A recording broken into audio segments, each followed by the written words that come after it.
nama Kartini menempati rating nomor 1. Inspirasi Kartini mengisi setiap relung-relung perempuan Indonesia. Beberapa perempuan bangkit menggugat dominasi lelaki baik dalam rumah tangga maupun pada ranah sosial politik. Dalam gelar wacana dari perempuan menuju perempuan itu, sosok Marissa Grace Haq sering menjadi sorotan karena keberanian Ica, demikian ia biasa disapa, menentang budaya patriarkis. Perempuan kelahiran Balikpapan tanggal 15 Oktober 1962 selalu memberi reaksi keras bila terjadi ketidakadilan terhadap kaumnya. Lahir sebagai anak perempuan dari keluarga Haq, Ica menjadi anak yang berbeda dari kedua adiknya, Soraya dan Shahnaz. Bila sekarang ini Ica cukup peka dengan problem sosial politik karena memang masa kecilnya dihabiskan di berbagai daerah di tanah air, mulai wilayah timur hingga barat Indonesia. Ica yang kini menjadi anggota DPR dari fraksi PDIP itu mengawali karirnya di dunia seni dengan menjadi anggota penari pada Suara Mahardika milik Guru Soekarno Putra yang juga adik kandung mantan Presiden Megawati Soekarno Putri. Dunia seni juga kemudian mempertemukannya dengan rocker Ikang Fauzi. Keduanya terlibat dalam cinta lokasi saat sama-sama membintangi film Tinggal Landas Buat Kekasih. Bagaimana Ica menata hidupnya sehingga ia tampil sebagai perempuan pionir? Putih-putih melati.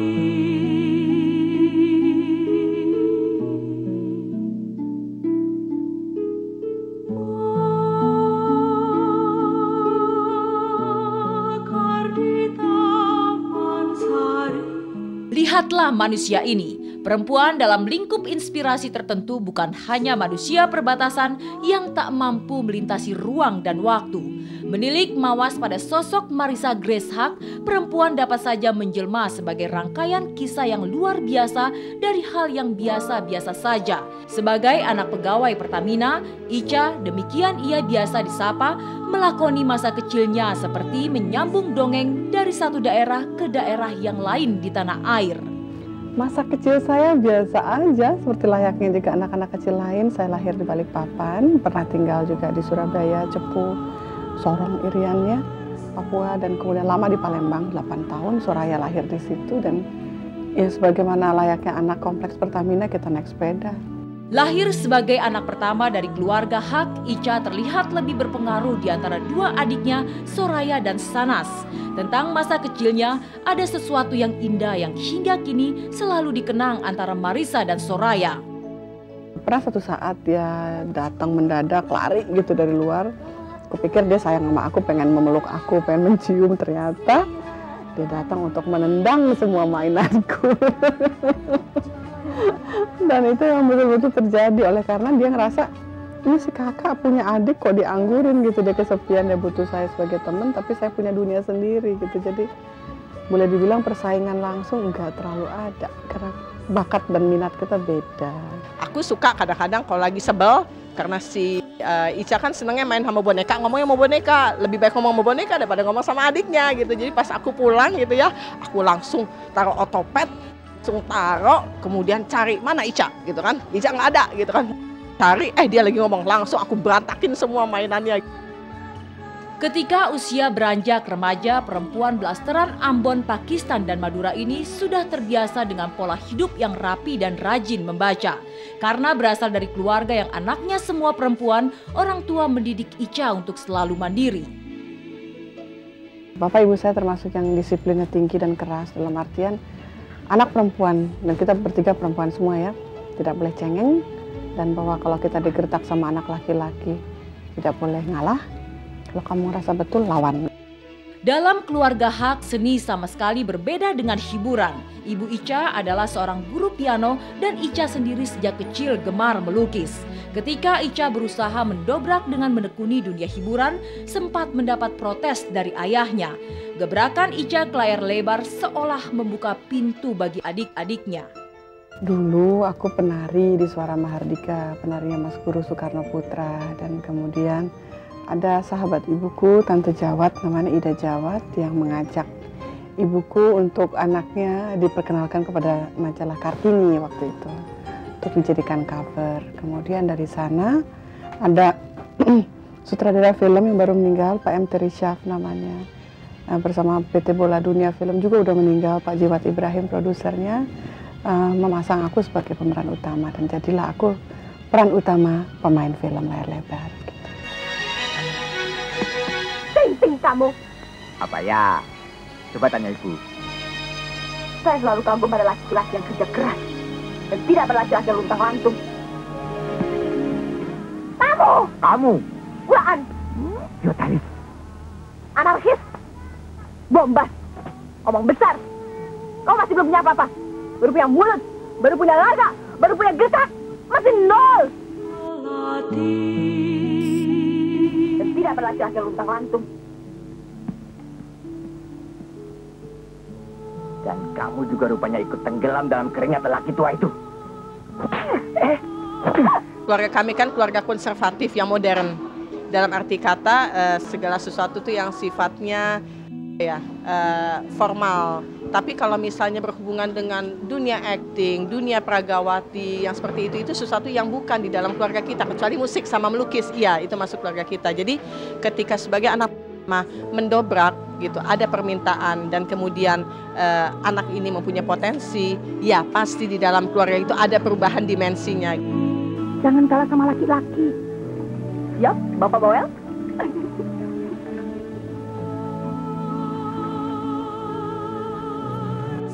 Kau tahu menuduh saya lelaki yang gampang kawin cerai.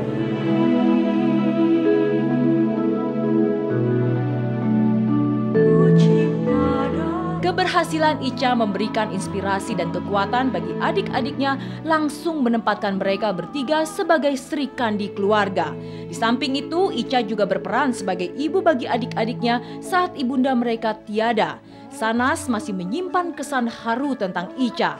Menjadi sarjana di Teknik Universitas Indonesia, waktu itu ibu saya sudah meninggal dan dia mewakili dirinya menjadi seorang ibu untuk saya dengan menjanjikan, kan waktu itu ibu saya bilang saya mau pakai kebaya putih kalau misalnya anak saya lulus gitu ya, tapi ibu saya keburu meninggal dan itu dilakukan oleh Mbak Ica. Mbak Ica datang dengan kebaya putih menepati janji ibu saya, dan buat saya itu pengalaman yang luar biasa di hati saya yang saya selalu ingat sampai saya mati mungkin ya.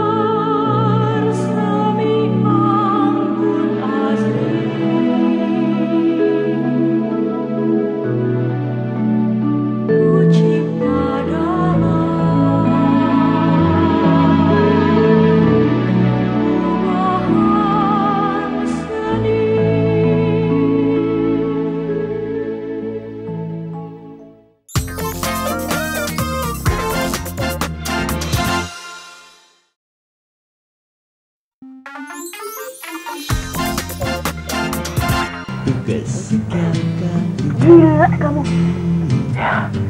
Iya saya. Kau takut dadaku pula kau bicara. Ku hanya ingin. Menelusuri kala peralihan yang dijabani Marissa akan terasa indah dan penuh warna bila kisah cintanya turut diungkapkan. Di waktu menjadi mahasiswa hukum Universitas Trisakti, Ica ikut membintangi Tinggal Landas Buat Kekasih. Dalam gelar layar lebar itu, cinta Ica tertinggal dalam landasan pesona seorang rocker mahasiswa Universitas Indonesia, Ikang Fauzi. Aku ketemu di film yang disutradarin Sofan Sophian, terus dicomblangi oleh Rima Melati. Dan aku dapat piala Citra yang pertama, Best Supporting Actress. Waktu itu mainnya sama Mbak Widiawati, Bung Sofan ikut main, Mbak Rima ikut main. Jadi saya pikir wah ini pas banget nih, wawasannya bagus. Terutama ya saya juga ya umur-umur segitu udah mikir kalau punya pacar tuh ya yang bisa jadi bini lah gitu ya. Dan ya keren lagi. Jadi saya pikir wah ini gimana caranya nih, udah dari semua sisi kayaknya gue demen banget sama dia, gimana caranya ya Allah harus jadi gitu lah. Jadi memang pokoknya ya kayak namanya rockers gitulah. Pede banget, sikat terus, dan akhirnya alhamdulillah dapet. Itu juga dibantu juga sama Ibu Rima Melati, terima kasih banget. Lihat Ikang ya, dia pinter, sekolahan, ngomongnya tertoto, anak diplomat kali ya, dan wawasannya luas, ngomong apapun topiknya nyambung. Dan aku melihat di sholat ya, walaupun penyanyi rock kan zaman dulu kayaknya rock tuh gimana gitu, tapi not for Ikang gitu, he was okay. Kebahagiaan pasangan yang sempat kembali bersama menjadi pemeran utama film Biarkan Bulan itu bukannya tanpa pernah melewati kerikil-kerikil rumah tangga. Aku sih nggak pernah ngerasa ada kerikil ya, bahwa kalau sama suami adu argumentasi ya terang aja, satu laki-laki satu perempuan, background keluarga beda, minat bakat berbeda, pekerjaan berbeda, dan lebih kepada kayak misalnya pendidikan anak gitu ya, kan aku cenderung untuk tegas, sistemnya reward and punishment. Tapi Ikang lebih lenient, lebih buat aku terlalu baik gitu. Rumah tangga pasangan rocker dan bintang film ini kemudian sempat dihadang perpisahan. Romantisme pasangan Libra yang membuat Icha dan Ikang selalu mesra terpaksa tertunda saat Icha memutuskan untuk melanjutkan kuliah di Ohio University, Amerika Serikat. Saat itu Ikang menjadi orang tua tunggal dan rindu pada Marisa tertuang dalam sebentuk lagu. Inginku dirimu di sini, ada di sisiku selalu gitu ya. Apa? Cepatlah kau pulang permata hatiku gitu loh. Jadi waktu aku di Amerika ya, kan Mbak tanya gitu ya, kangen nggak? Kangen, gila ada, cuman yang ditinggal biasa lebih menderita karena kan aku pergi, dan pada saat di sana kan beban pekerjaan tinggi, beban studi kan di Amerika, yang kita semester 6 bulan itu sana quarter gitu loh, dan quarterly itu 3 bulan membunuh. Bayangin kita mesti riset sendiri, ya nggak sih, baca buku yang bertubi bahasa Inggris tebel-tebel segini, di perpustakaan sampai malam, dan kemudian kalau lagi winter. Di antara sekian prestasi dan sejumlah pencapaian, Icha juga selalu hadir menjadi inspirasi bagi anak-anaknya, terutama untuk Bella yang beberapa waktu lalu mengeluarkan album rekaman. Dia tuh orang yang selalu kasih motivasi buat anak-anaknya untuk selalu menuntut ilmu lah gitu. Soalnya ibu sendiri juga sampai sekarang meskipun anaknya udah gede-gede dia masih terus tetap sekolah kan. Dan satu yang paling aku suka dari ibu tuh, aku ngeliat ibu sebagai wanita yang pantang menyerah gitu loh. Aku banyak belajar fighting spirit tuh dari ibu. Ku coba untuk mengerti dirimu, dan ku berjanji melangkah di jalannya, sayangku.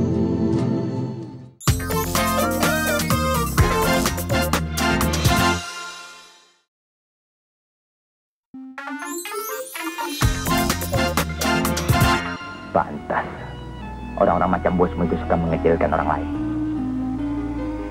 Ya, karena mereka berada di atas. Menjadi bintang film dan bintang dalam keluarga terasa belum cukup untuk Marisa. Icha kemudian mulai terjun ke dunia politik.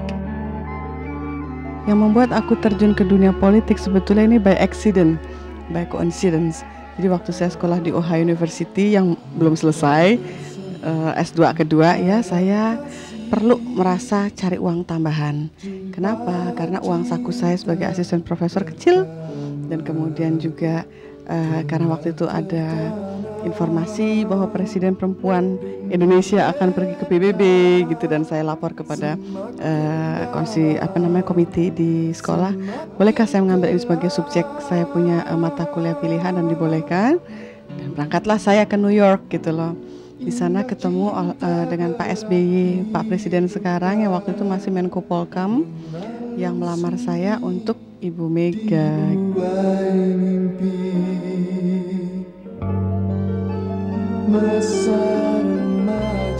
Kesibukan pada kancah politik sebagai anggota legislatif membuat sebagian waktu Icha tersita.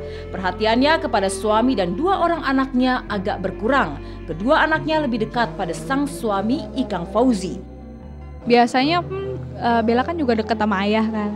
Jadi biasanya kalau Bella lagi butuh teman ngobrol gitu, tapi di rumah lagi nggak ada siapa-siapa, biasanya Bella ngehubungin ayah, atau kalau nggak ya kirim email aja sama ibu. Atau kadang-kadang kan waktu itu juga pernah ibu lagi ke Amerika lagi kan, ngambil apa gitu, Bella SMS sama dia kan bisa tuh lewat handphone gitu. Jadi kalau misalnya nggak sama ibu ya sama ayah, kalau misalnya ibunya lagi nggak bisa dihubungin apa gimana. Iya ada, seperti misalnya Bella Kiki bilang, Bu, Bella ini Juni kuliah, mau dong tanya jawab lagi kayak dulu. Jadi kan aku suka gitu ya, drilling gitu ya. Ya akhirnya aku sadar, oh I've got to do more for my children. Dan ya ada error-errornya, aku manusia biasa. Dalam posisinya sebagai wakil rakyat dan ditunjang kualitas diri yang mantap, Ica selalu tampil membela perempuan. Beberapa kasus kekerasan dan pelecehan terhadap martabat perempuan ditentang dengan keras oleh Ica.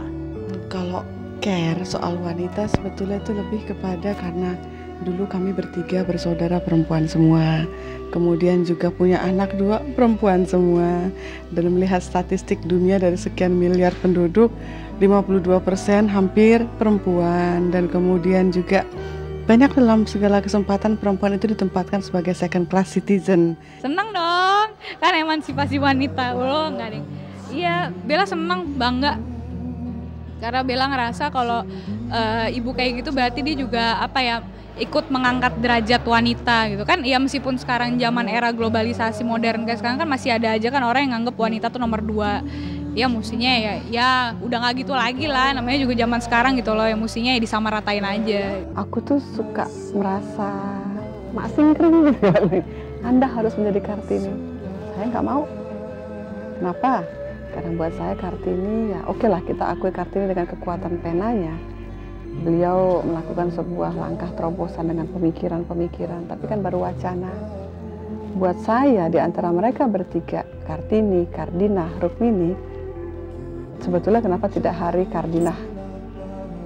Ya nggak sih, bukan Kartini gitu, karena Kardinah betul-betul memberikan pengajaran gratis kepada abdi dalam baca Quran ya, dan kemudian membatik, juga mengajak orang-orang di luar tembok keraton itu untuk masuk bersama ke dalam, belajar bersama-sama.